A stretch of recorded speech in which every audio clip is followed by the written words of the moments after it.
So it's not for kids.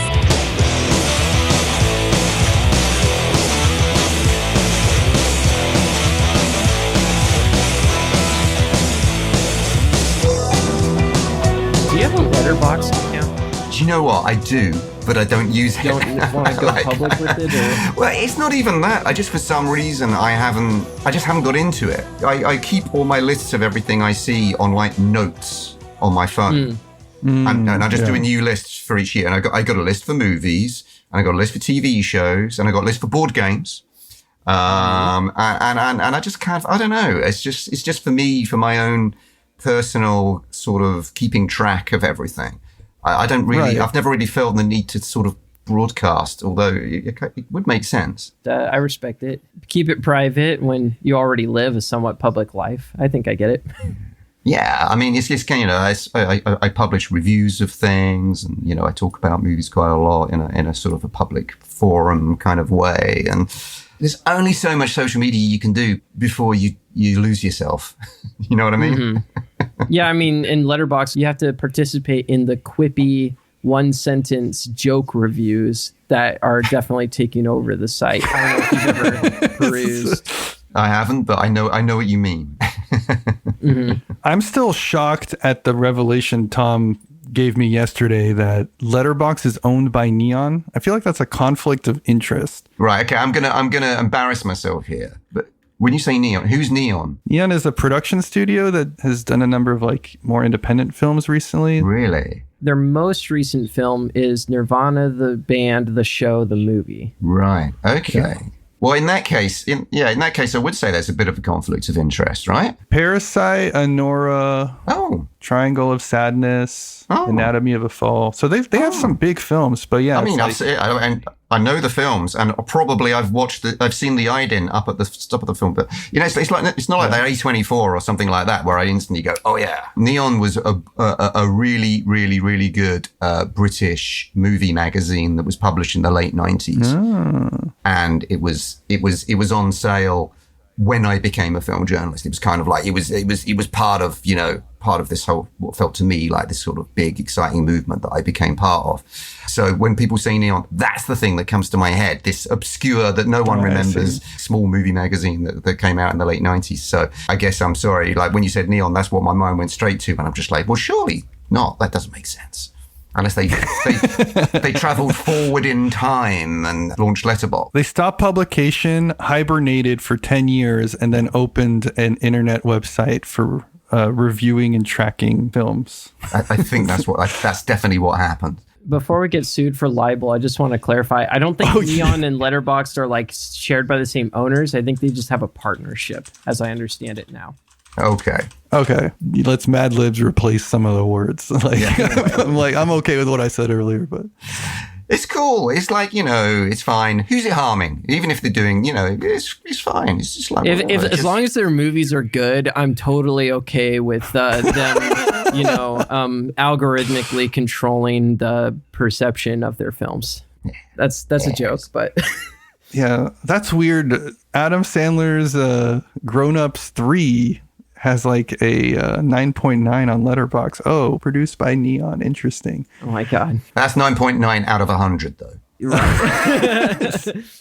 Dan, who are you? Who do you think you are? Whoa. We're going deep. Yeah. Who am I? Gosh, now I'm thinking of Zoolander. Who am I?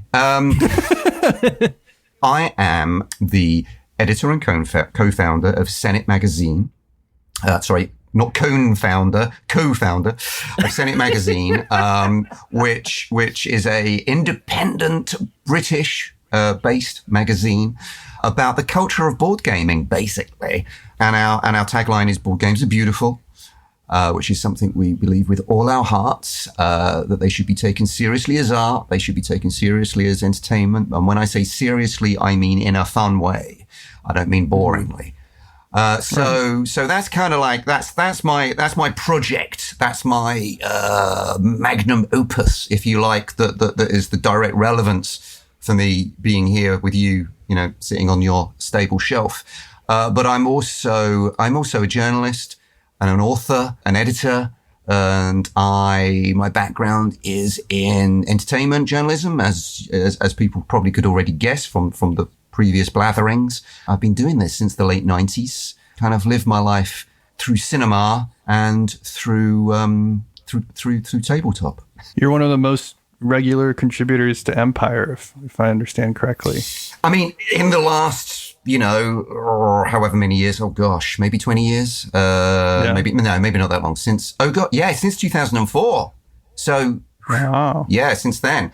I'm kind of like officially a contributing editor, which is a nice way. I thought you were going to say, I'm kind of like a big deal. Yes. I have many leather-bound books and an apartment that smells of rich mahogany. So contributing editor is just basically a freelancer who they really like. is what it boils down to. And also who used to work there. That's another thing. So I was features editor at Empire for about 12 years. Until 2016. You mentioned Cone founder. Are you interested in investors? Could I be a credited Cone founder in the next publication? Yeah, how many cones for the initial buy-in? Today, I've founded quite a variety of cones. I'm a big believer in cone diversity. The world of cones, let's just say, it goes deep. Yeah, I think we'll have to have you back for bonus content, like a cone tier list. Where are we putting like waffle cone, etc.? Dan, I first discovered Senet actually via Actual All. Oh, cool. Not the most recent one, but in the past they had done another Christmas buy list that was getting things for board gamers that aren't board games. That was a good piece. That made me so happy. I love John. We didn't know that was going to happen. Or at least, hang on, I did know it was going to happen because he contacted me and said he was going to do it, asked for some issues to show off and stuff like that. It was a surprise to us that it was going to happen. And then, when it happened, there was such a great response. We picked up quite a few subscribers, I think, off the back of that. And then John did it again just last Christmas. So that was, again, just as lovely to see. Yeah. Shout outs to John Perkins. Yeah, Senet has the distinctive ability of selling itself, because you see the cover and you instantly understand okay, it's a tabletop magazine, but it's a cool one. It's this isn't. I think you've said, you've said in the past, Dan, you wanted to move away from the dwarf hitting an orc on the head with an axe, because even though that's cool to you and it's cool to some people, it could be a little bit alienating to a lot of potential folks that'd be a great audience. So you wanted to create a more inclusive and also just more refined, more stylish kind of magazine that appealed to your sensibilities. And as a result, appealed to a lot of people. It's that was the first time I saw a board game magazine where I was oh, I want to get that. I need to get that. And I think you not only created that sensation, but also kind of delivered on it, past the cover. So thanks for doing that. Very nice of you to say. Yeah. I mean, that was kind of that line you said is kind of one of my favorite ones I kind of like to trot out quite a lot. So if you've clearly done your research, I apologize if you've read that line or heard that line, No. like 7 times or something. But the other thing sort of is kind of the joke that I like to make is it's a board game magazine that you don't feel you have to hide. If you're on public transport, you don't have to hide it. You don't have to kind of be slightly embarrassed that you're reading about, goblins or whatever. You could just proudly hold it up, and other people on the train will just oh, okay, what's that? Yeah. That looks interesting, kind of thing. So I think nerd culture has kind of become socially acceptable. So I don't think there's as much of a stigma if you did have that. But now it's almost like the gatekeeping aspect of we've moved into the gatekeeping era of oh, well, I liked goblins before you did. We're in a new wave now. Yeah, the whole gatekeeping mentality is just something I just don't get, and it winds me up. You've got something that you love, right? I mean, why wouldn't you want to share it? Share it with more. Why do you just want to sort of hold on to it and keep other people out? Oh, wait, because you're an arsehole. That's why. That's basically what it boils down to. You're an arsehole. So fine, go be an arsehole. But that's because I remember going a big moment for me, and this was before Senet. This was after I left Empire. I left Empire to go freelance, and one of the first things I did when I went freelance was I thought I'm going to start writing about board games. And like a lot of like my journalist friends thought I was nuts. You know, they were just like, "Whoa, what's there to write about?" Little did they know. Like Monopoly? Yeah, exactly. What it's just going to be like Monopoly and Cluedo, and what? Well, you're going to run out of content after 2 issues. I don't think anyone actually said that, but that was the gist. Right. And very early on, I went to Essen Spiel, and I went by myself, and I was just walking around these massive halls, and it was one of the first times I can remember just like basically sitting down to play games with complete strangers, most of whom, you know, English wasn't even their first language. And I just kind of spent 2 days doing this. And at the end of it, I just kind of looked around and just thought, all these different people from all these different places around the world, all here and just enjoying board games. And everyone was just like really lovely and friendly. And I just thought, I found my tribe. I mean, this is it. Nice. The more people that you bring into something, you know, something like this, certainly board gaming, the better it gets, I think. So, yeah, anyway, sorry, that's just my happy clappy kind of. No, 100% agree. I think that is a great way to roll into introducing the show. 16 minutes in. Welcome to Shelf Stable. There's a show. It was my fault. I went tangential with the founding. Yes. You know, I was really hung up Tom's on that. contribution. Welcome to Shelf Stable, a podcast celebrating board games that have stood the test of time. I'm your host, Kenny Katayama. And I'm the other host, Tom Bowers. Today, our featured topic is Senet Magazine. We're here with Dan Jolin to tell us everything and anything about it. Not just Senet, but also all the cones that they put into the work. Okay. Before we get into that, though, let's just talk about some of the stuff that Dan is going to be surprised by. Actually, I don't know how to segue. Nailed it, Tom. I've definitely fucked this up. Yeah, Dan, are you ready? Lay it on me.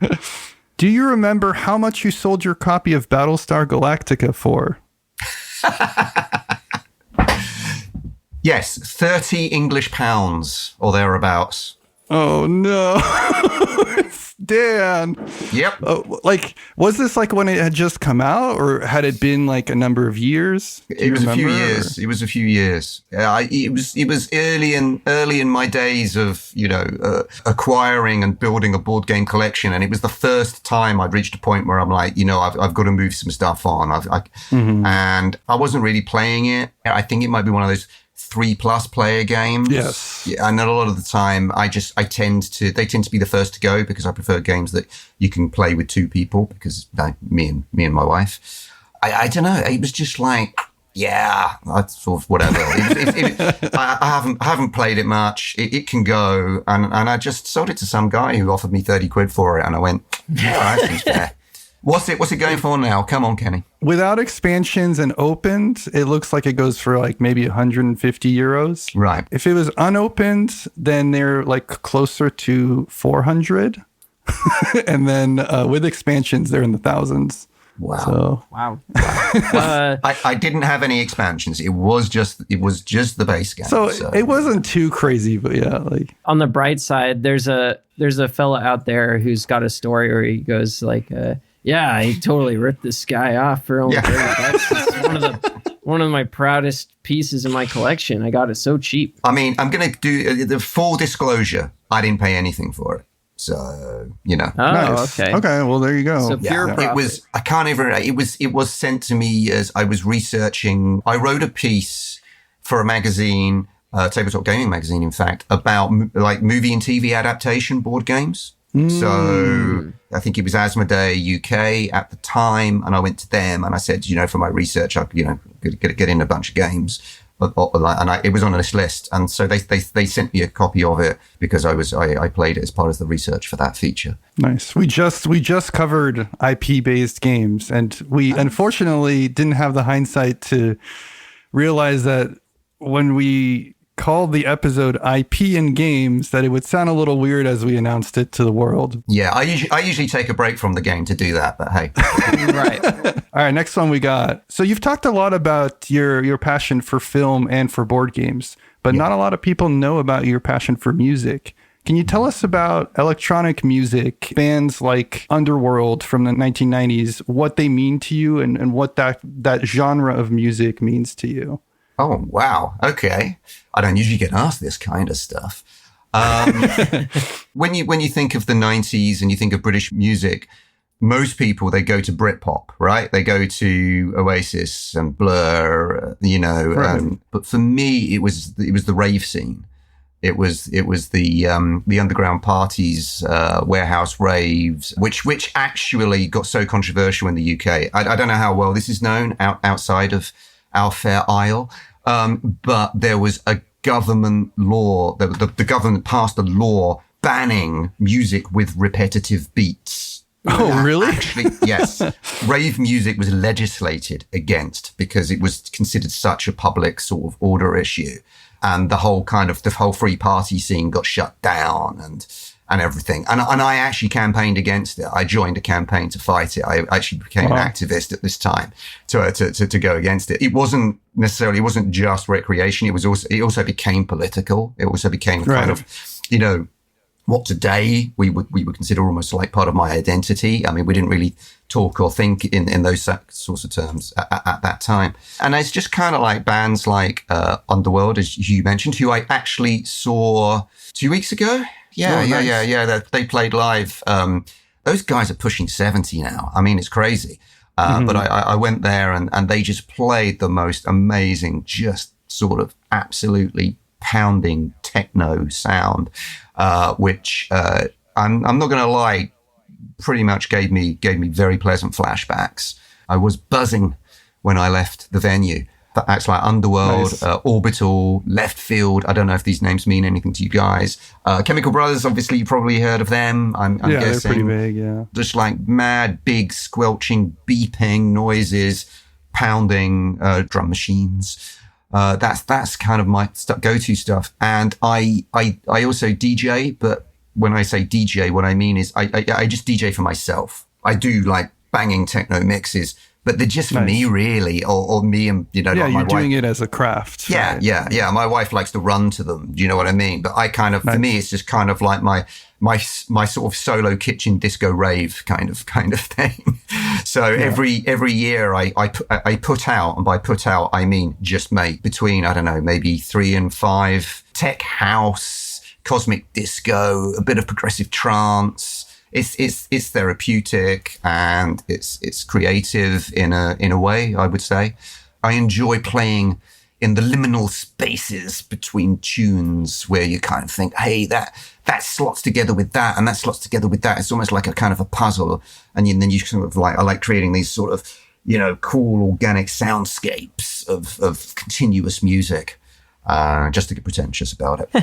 When I was growing up in high school, I found like an acid house compilation album on CD that my mom had amongst a bunch of other music that she listened to, and I would just put that on in my headphones while I did my math homework. Oh, cool. And Can you remember any of the acts or any of the tunes that were on? I don't, but it was a very low budget, like the cover was printed in like Microsoft Word kind of thing. Ooh. Like, I don't think they were big artists. I don't think they commissioned, but I could scrounge it up. I could probably go to my mom's house and find it and send it to you later. I'd be curious.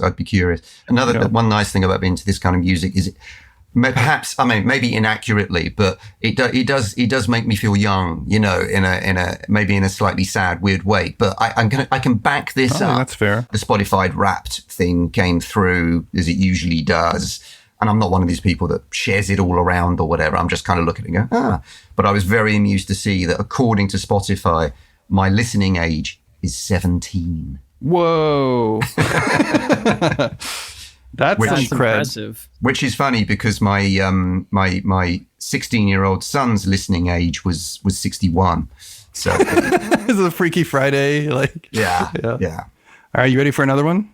Yeah, go for it. Are you in need of swim shorts or need lessons? It sounds like you were a bit helpless with the fight in the water against a recent dragon that you faced off against in D&D. Where's this come from? Wow. We have to know. Wow. where's this come from? Okay, I'm so curious as to what your source for this one is. I mean, I can share my source, but it dispels a little bit of the magic. It's fine. No, that's fine. Don't worry. I'm just, see, you're talking to a journalist, so like that's what my mind goes to. I was playing D&D, which is still one of my favorite games ever, with my group of like life friends. This gang of friends I met playing D&D when I was a kid. Like I'm talking Stranger Things here. 1984, 85, 86. Meeting these kids, playing D&D with them. We're still friends now, and we still play D&D, right? Nice. So that's context for you. And so it's our kind of like whenever we can get together, maybe every month, every 6 weeks or so campaign. And it's a kind of an adaptation of Storm King's Thunder that my mate's DMing. But he's kind of thrown in this other stuff. And this was just basically, it was a big encounter. It was big boss fight with a subaquatic black dragon. It was in this pool, deep pool. And my character in this campaign is a sorcerer. Never played one before. Pretty good fun. She's an Azimar sorcerer.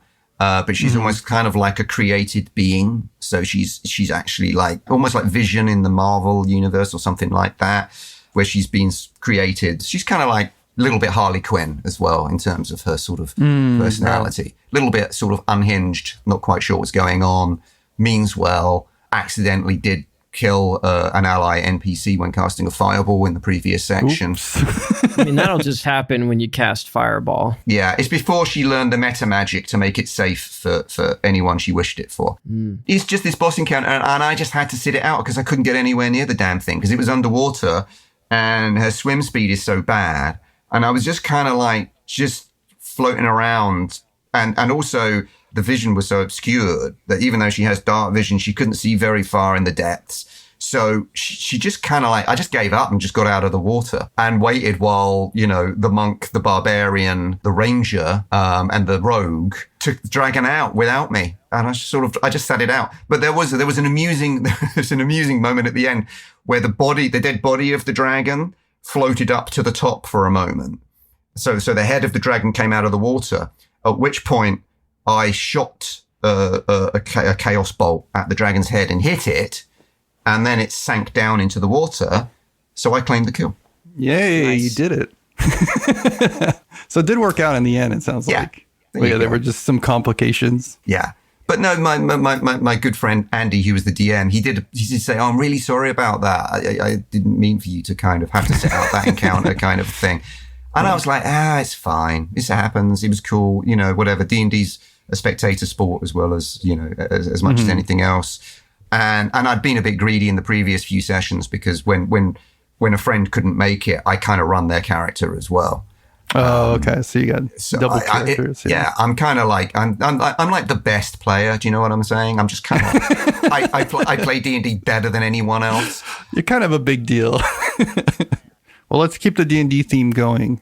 Reading the rules for Waterdeep and getting excited that there were no dice. Lords of Waterdeep. Mm-hmm. That was a moment in the personal history of Dan the Gamer. I'd never heard of worker placement. I didn't know what it was. I was just like, someone gave me this D&D board game, and it was actually my friend Andy, who I just mentioned, who I've known since I was 10. He gave me this D&D board game called Lords of Waterdeep. I think it was for my birthday or whatever. And I was kind of unimpressed because a board game about D&D, I mean, what's the point of that kind of a thing? Even then, I mean, whenever it was, I was just kind of expecting it to be a sort of like, move a thing around, roll a die, move a thing around, and what have you. And then I just started, I started reading the rule book, and it was just kind of like a mind blown moment. I was just like, wait a minute, how does this game work? There's no dice, so you're doing this. But it wasn't like, it didn't take me long to get my head around it. I got my head around it instantly, kind of a thing. It was just like, oh, wow, okay, that works. Let's do that. And then just played it for the first time. And it was like to say, my first ever worker placement experience, my first ever Euro game. And I was in love. Yeah, I think we've all had that experience. That moment of unlocking where you realize, I didn't know board games could do this. And then for me, it was Dominion and just kind of like getting that experience. I don't know, Tom, did you have one in particular that stood out to you of like, whoa? It was a YouTube video from like one of the earliest PAX Unplugged. And I don't remember the duo that did this presentation, but they talked, it was called Beyond Candyland. and they talked about all sorts of different things. They mentioned rondelles, and they were like, if you don't even know what a rondelle is, you haven't, truly experienced board games. And I was like, well, I don't know what a fucking rondelle is. I gotta go look this up.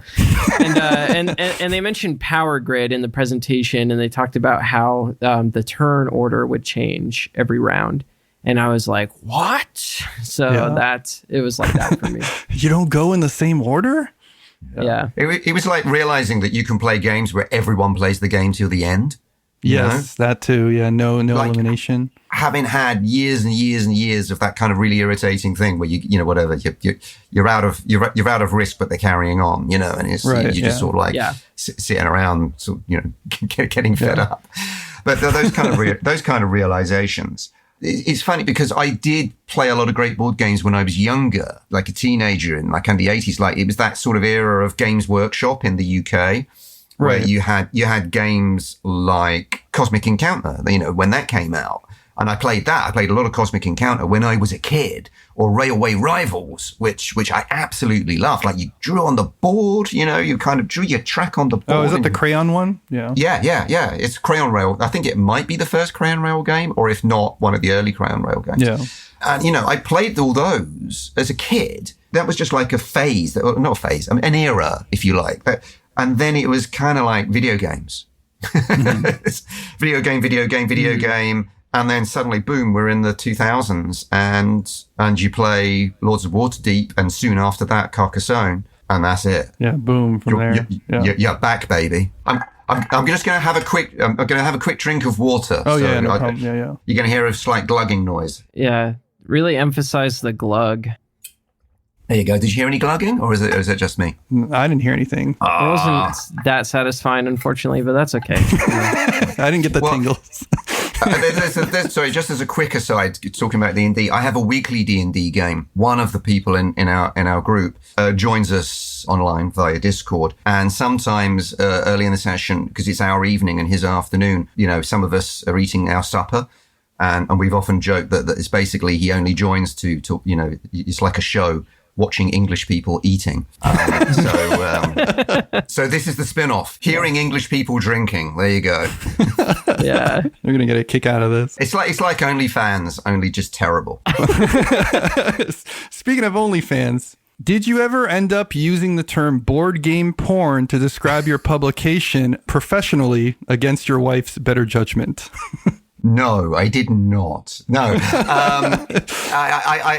it actually wasn't. It wasn't me that came up with the phrase originally. It was another journalist who said basically what you're doing is board game porn, talking about Senet.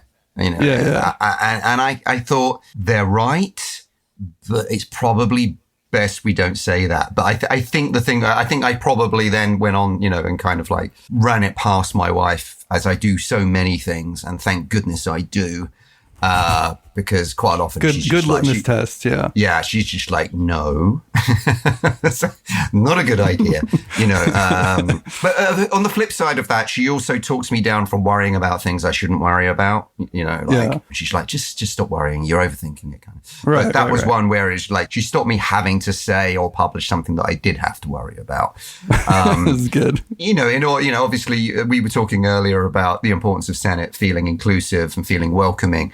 I think describing it as board game pornography would probably turn off a significant portion of the kind of people that might otherwise be attracted to it. It was just a kind of, a sort of slightly tongue-in-cheek, soundbitey way of saying we're going to make board games look better in print than anyone else could. Well, I think in particular, when Senet's first issue was coming out, there was still a pretty big trend on Reddit of like subreddits about like nature porn or like architecture porn and things like that. Like the term porn was used in that context. As a suffix of sorts, yeah. Yeah, it's a suffix of sorts. So I think it made sense within the cultural context of the time. I think nowadays it's more associated. It's gone back to its original meaning. Yeah. It's funny earlier, too, because I mentioned that the magazine had sex appeal. And now I'm racking my brain like, what's like the opposite of sex appeal, but it's still appeal? So I guess what's the opposite of sex? Podcasting. I don't know. It has podcast appeal. Yeah. Yeah, Dungeons and Dragons. I don't know. Yeah. There you go. What's the Something like opposite that. of sex? I mean, it's a 90s movie starring Christina Ricci. But I don't know. I death? I don't know. No, that'd be. But death is the opposite of. If death is the opposite of birth, and birth is what happens is the logical outcome of sex. I think you hit it in one. I think we should. Yeah, the opposite of sex is death. All right. No, I liked the 98 movie with Christina Ricci. So what are we saying now? Are we saying that are you saying that Senet is death? It has death appeal. It has sex appeal and death appeal. It's inclusive. Okay. Yeah. I mean, maybe it has death appeal in the sense that, I don't know, like, it's the ultimate board game magazine. Mm-hmm. So maybe in that sense. Or maybe in the sense that you would put it in your tomb. All right, that's clever. That's clever, Tom. Well, like Senet, like the game Senet that it's named after. Yeah, there you go. I thought that's what you were referencing, Tom. I didn't realize that you were just okay. No, I'm dumb. The thing is, you're far cleverer than you realize you are. Like you're like on your subconscious subliminal level. This explains a lot, because when I am like not actually trying very hard, I feel like I do better at games like poker. As soon as I start applying the heuristics that I've allegedly learned, it goes very badly. So this is making a lot of sense. It's tracking a lot. You gotta become one with your internal self, Tom. Yeah. The genius subconscious that I keep buried hard with references to the Minecraft movie. There you go. Yeah. All right, Dan, shall we talk about games? Oh, yeah. So the rules, as you explained to me, of this part of the exercise is it has to be something I've played recently that's more than 5 years old, right? So, correct. I mean, literally the last game I played was published in 2017. This was one that my better half, my wife, she has a name, by the way. It's Lucy. Hi, Lucy. Shout out to Lucy. Shout out, Lucy. That she chose. Because we were kind of like, let's play a game tonight. But she's like, I want to play like an old favorite, something familiar, something that's not too heavy, that we can be done in half an hour. And so she chose this game, and I'm glad she did, because I do love it. And it's Century Spice Road, designed by Emerson Matsuuchi, published by Plan B Games. Yeah, we've both played it. I think, Tom, you had it for a while. Yeah, I owned a copy of it for quite a while. And I think just a few birthdays ago, I put the other two games in the Century trilogy on my birthday wish list. And I got them both. And I had high ambitions of playing the ultra massive combo game that you can play with those. And I never really did. Right. I have. Okay. I've given them all a go. This was a while ago, though. This is the thing. It's kind of like, so just to explain to, the listener who might not be aware. So Century Spice Road was conceived as the first part of a trilogy of which kind of taking us through the ages of spice trade. Except kind of weirdly, it kind of gives up on the spice part for the third part. It doesn't quite at that follow point, you're just thematically. Trapping furs, I think, and stuff. Yeah, so it's kind of like the Spice Road of the medieval era is the first game. Then it's the kind of the Spice Islands, it takes to the seas in the second game, which is called Eastern Wonders. And the third game, A New World, is unsurprisingly about basically colonizing North America. What Emerson's done with this is that you can put the first game together with the second game to create a third game, which is called Sand to Sea. You take elements, components from the two games, and you have another game there. And then with the third game, you can take elements from that with the first game to create a fourth game, elements from that and the second game to create a fifth game, and elements from all three games to create a sixth game. So it's nuts. And I'd never heard this before. This was kind of the first time that this concept had come to me, and I don't think it's been done much since. And it's really, really clever. I didn't end up playing the kind of the bonus crossover games that much. Also, to be honest, I've never really gone back that much to Eastern Wonders, and I've never really gone back that much to A New World. I mean, Eastern Wonders is pick up and deliver is essentially what it is, and A New World is worker placement. Whereas Spice Road is kind of deck building. It's a bit Splendor like in the sense that you're constantly gaining things to gain more things. You're trading up these different spices, which is good fun. But Spice Road is just people don't need to worry about the bells and whistles of everything else. I would just say, get Century Spice Road, just play that. That's all you really need.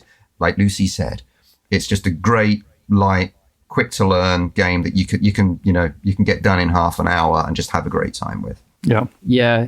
That's seemingly been my experience with it as a trilogy as well. It's a really cool design exercise, but I have not heard much of anyone talking about the combined games being any better than any individual version. And it still seems to this day that Spice Road is a little bit ahead of the rest in terms of what you get out of the box. Yes. The last time that I played Spice Road, I will admit I was kind of underwhelmed. I think what I said at the time was that there are other games doing the same things for me now, to where I didn't feel that I needed Spice Road that much in my collection anymore. But I didn't have a lot of sentimentality built into it, to be fair. Right. What games were those? I'm just curious. Great question.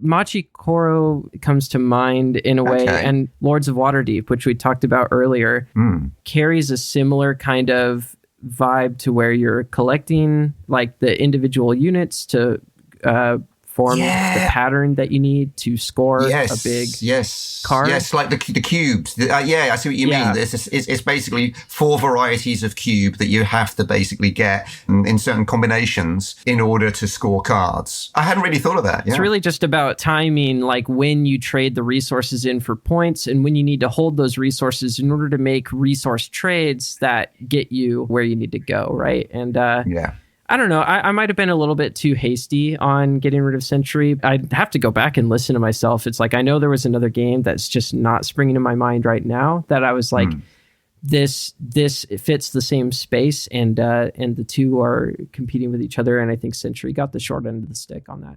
Yeah. Oh, well, fair enough. But for me, that is a definite keeper. It is one of those games I come back to. It comes with these these bowls. So you keep the cubes, and each cube represents a different spice. And they've designed the insert. These little things matter to me. They've designed the insert in such a way that you can have the cubes in the bowls, ready in the box, and stack the box vertically, and they don't fall out. Yes. This is magic. You can get the box off the shelf, put it on the table, open it up, and the bowls are just sitting there with the cubes in them. They're not in... The cubes don't need to be in bags or anything like that. They're just sitting there in the bowls, and get them straight out and put them straight on the table. That little, very sort of simple little design decision was, I think, just, chef's kiss. I will agree with you there 100%. It's one of the most impressive storage designs that I've probably ever seen, really. Yeah, it must be a simple thing, but yeah, anything that, means you don't have to worry about, more plastic bags in your boxes is good for me. Right, yeah. But it's just a lovely production. All the cards are tarot sized, which is my favorite size of card. Really? Oh, yeah. I like a nice big card with big artwork on it. I think I've only played Century Spice Road once, and it was a while ago, but I remember enjoying it. And that was one thing that stood out too, is kind of the component quality and just the cleverness in some of the ways that they configured things. I mean, the trick to it is, it's not really a deck builder, it's more of a hand builder. You're not building a deck, you're building a hand. So you're trying to get the best combo of actions that you can beat the other players to the high point scoring cards. So that you get a great joy out of pulling off your kind of combo of card plays, because you can only play one card per turn. Right. And you either play a card to take an action, or you claim a card, or you get all your cards back so that you can start playing them again. There's a great joy in pulling it off to sort of like get that right combo of of different cubes, of different spices. Yeah, when it just claim those perfectly points. works. It's the best. Yeah. But the flip side of that is, as happened in the last game when I was playing with Lucy, is I was working so hard towards getting this super high point card. And then I spotted 2 turns before I was going to achieve it that she'd beaten me to it. Oh, and I'm just sitting there going, there's nothing I can do. There's literally nothing. She's done it. She's got that card. That's where the fun part comes in. How do I pivot? How do I pivot? How do I, How do you leverage what you've done so far? Yeah. Yeah. And we played that game to a draw. It was actually, she won it on the tiebreaker. Oh, okay. But we did play that game to it was very, very tight contest. In terms of like, if you just want a really enjoyable, involving, thinky, hand building game with lovely components, I can't recommend it highly enough. Yeah, I'll co-sign that. I still think it holds up quite a bit. That was Century Spice Road from 2017. It's that part of the episode, that people come back week after week to listen to. We're talking about the main topic, the real meat and potatoes of the episode. And today, the main topic is Senet magazine. What is it? Where did it come from? Why are there so many cones involved? And how do I get in on some of that cone action? We're here with Dan Jolin. Wait, hold on. That's like none of the things that we actually wanted to cover, even outside of the bits, right? We didn't. This is good content. Selfishly, I'm less interested in how it came to be. You've covered this in the past, and I'm assuming you probably don't want to go through the spiel of how Senet came about as well, because you've probably said it many, many, many times. What I want to know is like, how do you approach the next quarter? How, like what goes into it? And then what are some of the philosophies, the guidelines that you go through in terms of like making Senet? Because it has a distinctive style. So those are the two things, like, what goes into the next issue, and then, what makes Senet. That's right. I mean, I am always happy to sort of, reflect back on how it was launched and that kind of thing. So never a worry there. But I'm actually pleased that you've asked to take this approach, because you've kind of focused in on the bit I enjoy the most in a way, the bit that makes me most excited, which is always like, oh, what are we going to put in, what's going to be in the next issue? Or what can we do then? It's always like going back to that comment that I got when someone was like, Board Game Magazine, you're going to run out of stuff to write about. You're going to run out of games to write about. Mm-hmm. I just love the fact that I'm not even close. I'm not even a million miles close to running out of things that interest me and excite me, and that we can write about and we can cover. So we got reviews. We do reviews. Obviously, you've got to do reviews. People like reading reviews. Right. We don't have a huge number of pages, and lots of board games come out. So it's kind of like, we can't try and cover everything. So we don't try and cover everything. So we just kind of like, we do the reviews. People are genuinely excited about what's coming their way, and they want to know what's coming up. So we have a preview section. So the front of the magazine, we have a preview section. We don't do news because we only come out 4 times a year. So if we tried to do board game news, it would just be old instantly. It'd be old before we publish it. Other people can do that, and they do it very well. So that's cool. But I'm talking about the big bit in between, the main bit, the features. When we started the magazine, it was almost like the challenge I set myself was, we're going to make a magazine that takes board games seriously and really sort of like delves into the culture and really delves into how they're made. But we're going to do it in a way that is only coming out. Originally, we were 3 times a year when we first launched. How do we do that in a way that kind of will feel relevant whenever you read it? Yeah? You've got a magazine that you're getting in, whatever it was, the end of January, I think as it was at the time. But, you might not end up reading it till March, or you might not end up reading it till years later or something like that. Right. Yeah. You might get the back issues like me. Yeah. Yeah. I mean, and that's what people do. I mean, we're still selling back issues. We're still selling copies of issue 1. So what do we need to do for it to be like evergreen content? Sorry, I'm going to keep making that joke until you hate me. No. Evergreen content. What can that be? So then I sort of thought, right, okay, fine. I've sort of made this statement that board games are beautiful. What makes them beautiful? What goes into making a board game beautiful? Well, the first thing you're going to think of when you think of beauty is how it looks. So, all right, fine. The art. Yeah, the art of the board game. But then, of course, it's not just beautiful for, we don't just love board games for their looks. We love them for their minds as well, for their hearts. So the designer. Okay, so fine. You got the art, you've got the designer. What else do I love about, what else do I think of when I think about what I love about a game? I think about the theme. Lords of Waterdeep, Dungeons and Dragons. Okay, that's a hook. Carcassonne, it's like, all right, okay, fine. We're building French cities and, castles and what have you.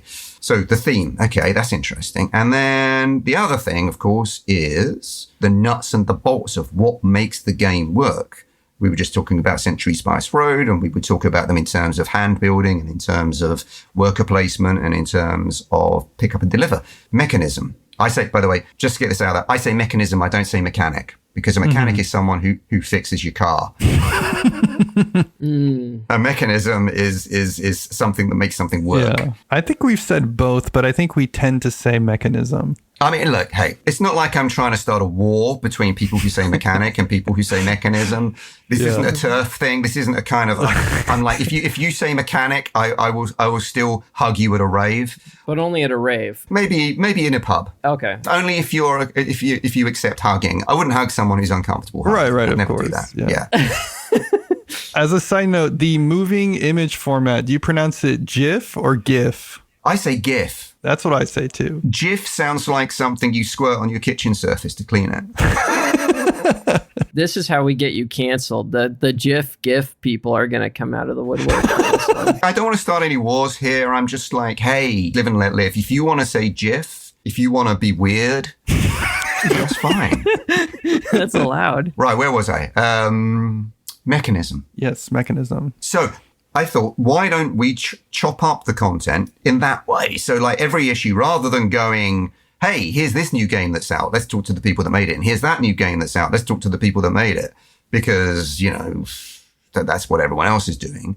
Why don't we go like each issue, right? Okay, we'll talk to a different designer. We talk to a different artist. We explore a different theme, and we explore a different mechanism. I don't know if this is revolutionary or not. Probably it's not, but I like to call it the cross-sectional approach. That's kind of like my boring technical way of looking at it. You're cutting a cross-section through the hobby and pulling out all these cool elements and then looking at a different one with each issue.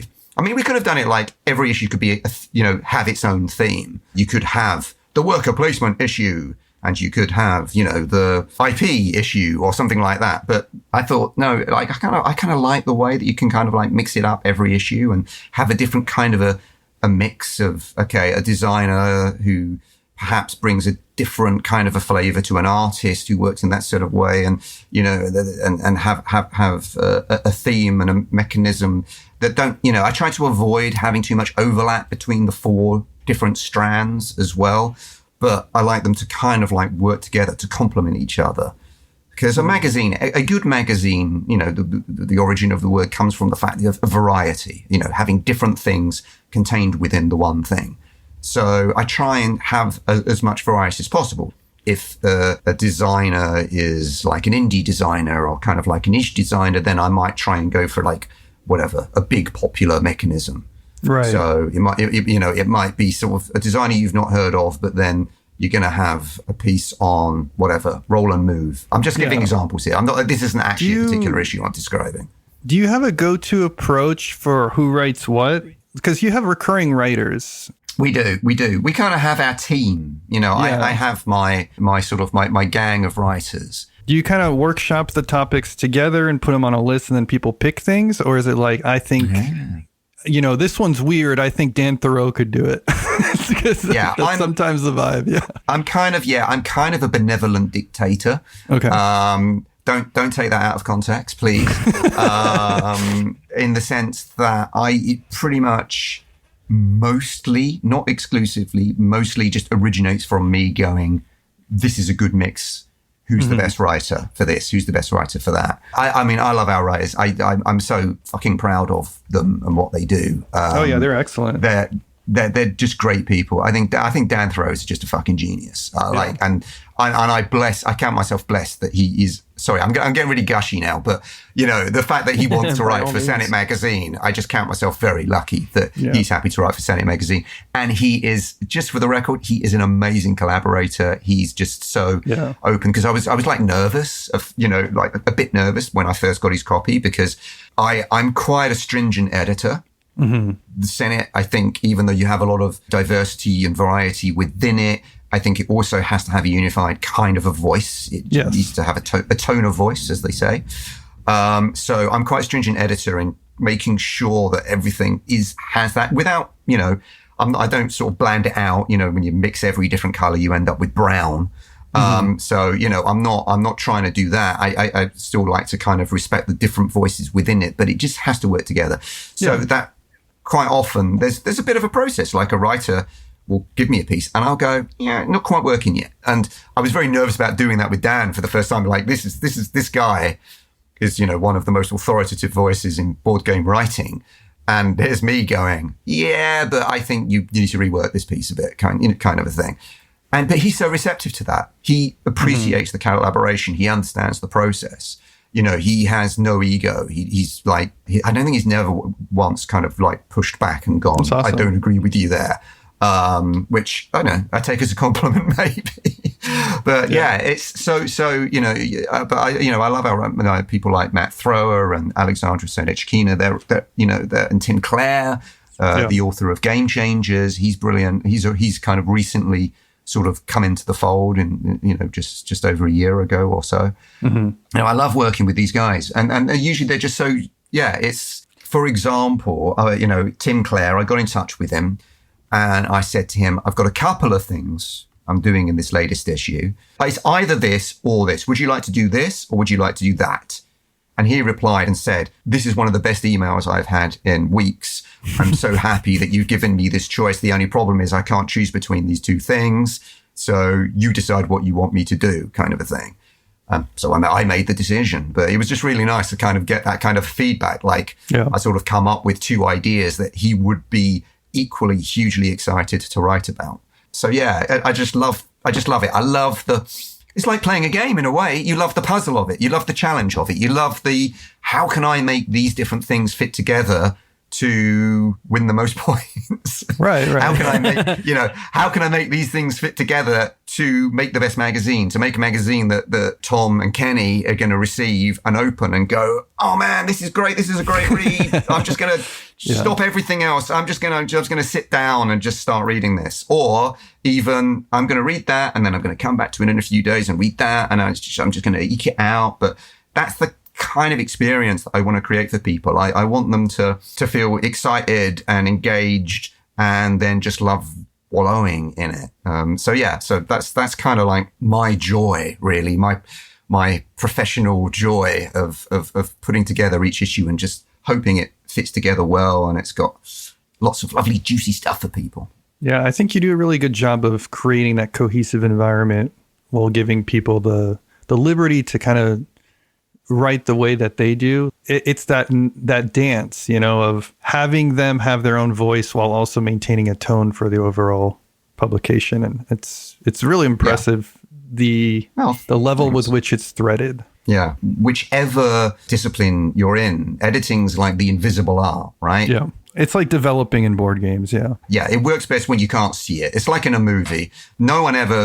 People very rarely praise the editor, but to be honest, if the editing's bad, you notice it, right? Yeah. You see it. You're just like, what is it? This film says it's only 90 minutes, but it feels like 3 hours. You're noticing it. But when it's brilliantly edited, you don't notice it at all. So they never get any praise for that. You're a good editor. You don't want people to really be noticing you. You want them to notice the writers. You want them to notice the artists. You want them to notice, all of those things. It's you don't really want them noticing you, except on the bit at the very front where it's a big picture of my face. So yeah. I feel like I remember a quote from Stephen King's On Writing where great book. Yeah. Sorry, I don't know that it was King who said this. I think it was someone else, but it was like, to write is to be close to godliness, then to edit is divine, or something like that. Oh, yeah. I don't remember, but it praised editors for their work, that hidden role they play. Just even in like novel writing, when you read a bad book, it's like, how much was the author? How much was actually their editor failing to provide, critical feedback that could have made something into much more success than it was.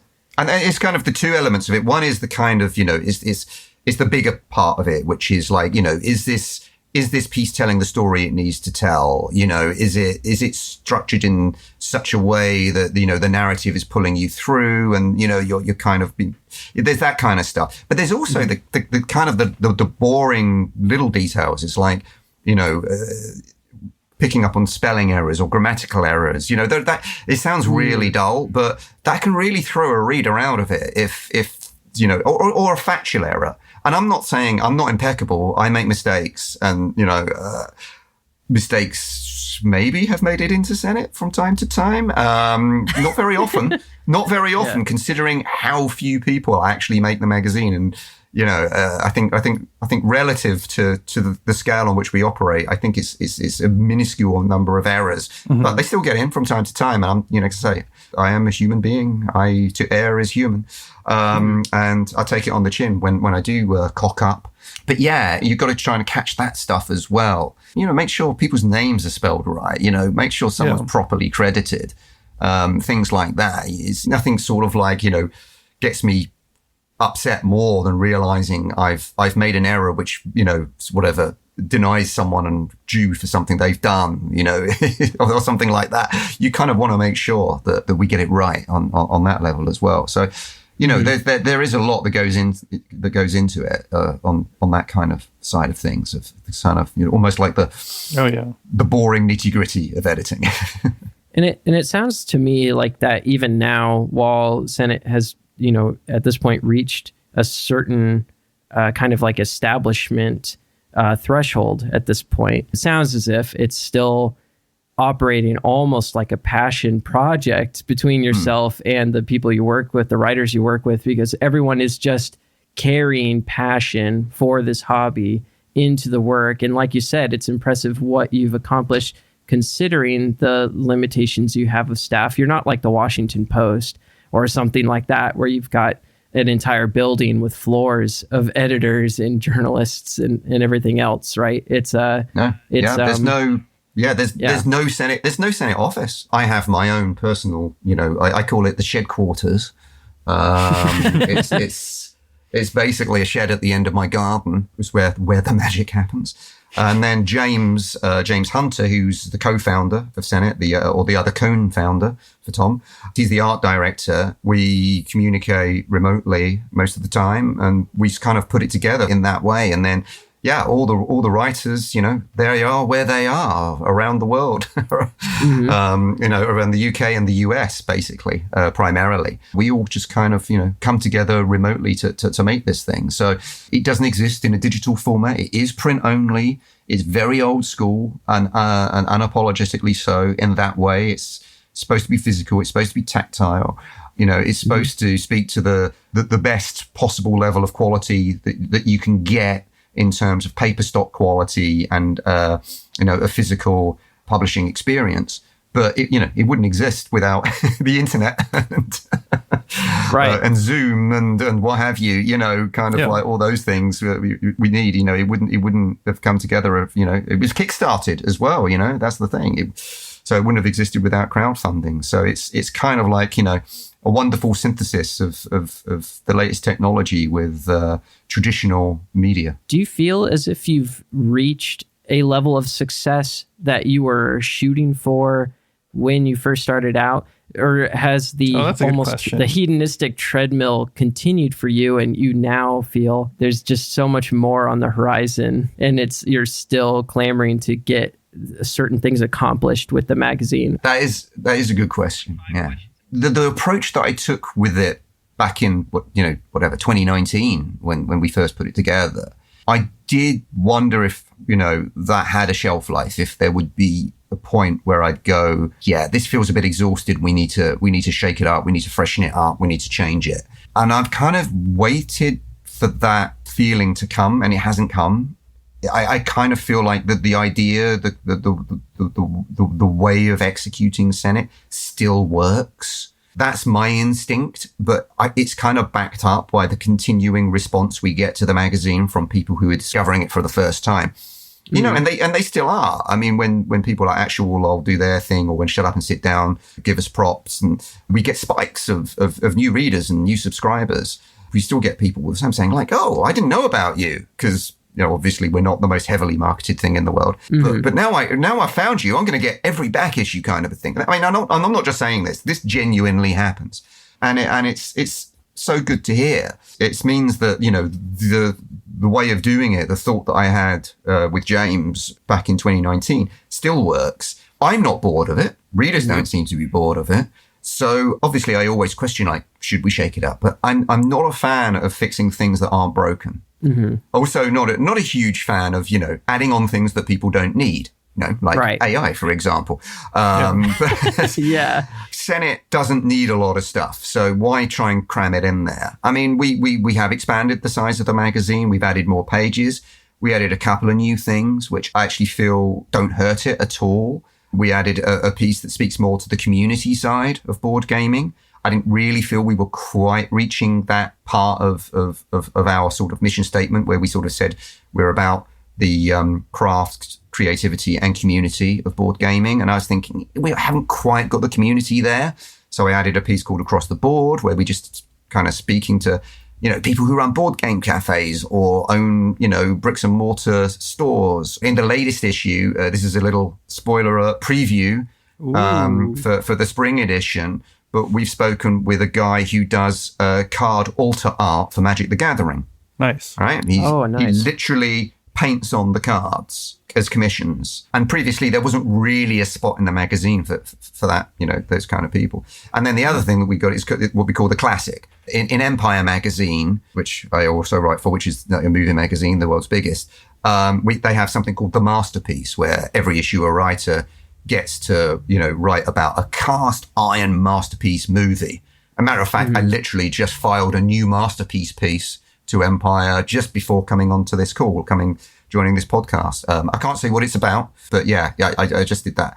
I wanted to do that for board games. I just wanted to go like, what are the absolute cast iron Hall of Fame board games? Yeah. Let's get a really good writer. Let's get stuck in over 1,000 words, do a deep dive into what makes it great. So I wanted to add that.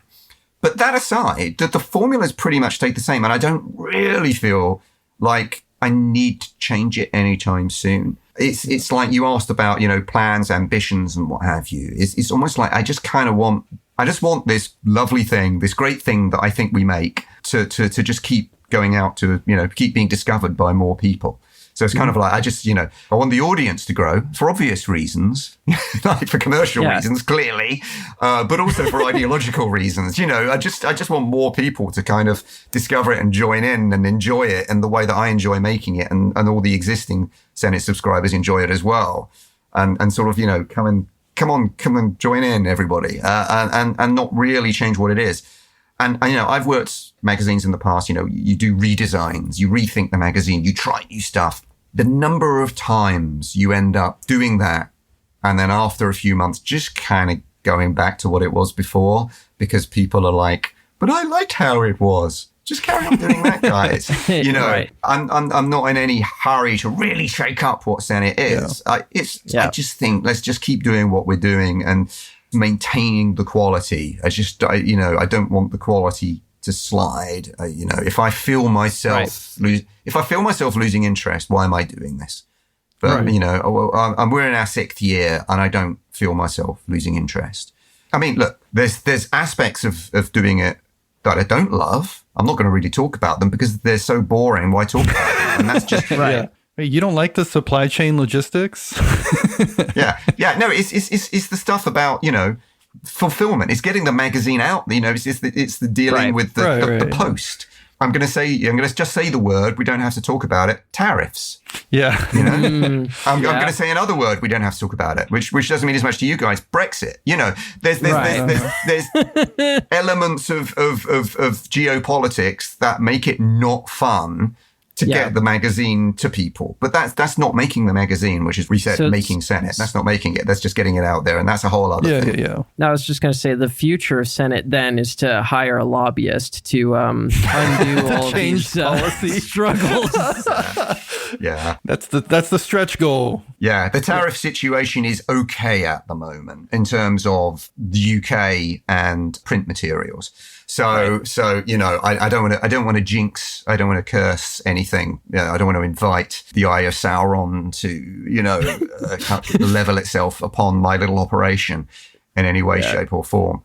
No. Yeah. Fingers crossed. I was talking to, one of my interviewees recently for Across the Board. One of the questions we ask is what's the best thing about what you do and what's the worst thing about what you do? And it's kind of the same answer. Best thing about what they do is why they do it. It's the kind of the people and the experience and the interactions. The worst thing is the spreadsheets.